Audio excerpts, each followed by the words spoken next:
ఇదిగోరా 4 ఏళ్ల నుంచి నీ నెలసరి జీతం 10,000 దాని మీద వడ్డీ 3,000 ఈ నెల జీతం వడ్డీతో సహా దీనికి జమ చేస్తే 13,800 సంతకం చేశాను పో. ఇది అన్యాయం అండి.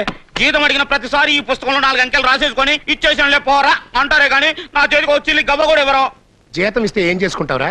బ్యాంక్ లో వేసుకుంటానండి. Brilliant idea. కానీ రే బ్యాంకులో వేస్తే 10% వడ్డీ ఇస్తారంట. ఫైనాన్స్ కంపెనీలో 20% వడ్డీ ఇస్తారు. థ్యాంక్స్ అండి. థ్యాంక్స్ కాదు, ఏదో ఓ రోజున వాడు బిచ్చాడ చదువుకుని వెళ్ళిపోతాడు, నువ్వు బొచ్చు పట్టుకుని బజార్ను పడతావు. అందుకే ఈ హరిశ్చంద్ర ప్రసాద్ బ్యాంకులో వేసావనుకో 50% వడ్డీ వస్తుంది. పొదుపుకి పొదుపు, భద్రతకి భద్రత. పైగా మా బ్యాంకులో చెక్కులు, టైమింగ్లు ఇట్లాంటివి ఏమి ఉండవు.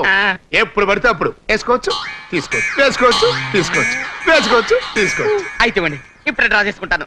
ఆహా, నువ్వు వేసింది 6 సంవత్సరాల ఫిక్స్డ్ డిపాజిట్ పథకంలో. మధ్యలో తీసుకోవడానికి నా బ్యాంక్ రూల్స్ ఒప్పుకోవు.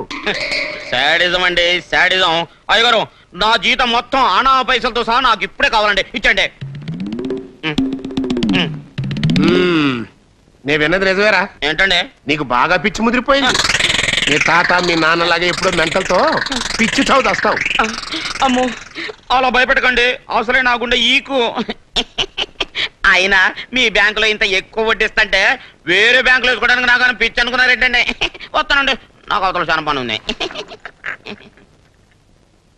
వీడికి ఎన్నాళ్ళు గ్లామర్ లేదనుకున్నా, బ్రెయిన్ కూడా లేదు.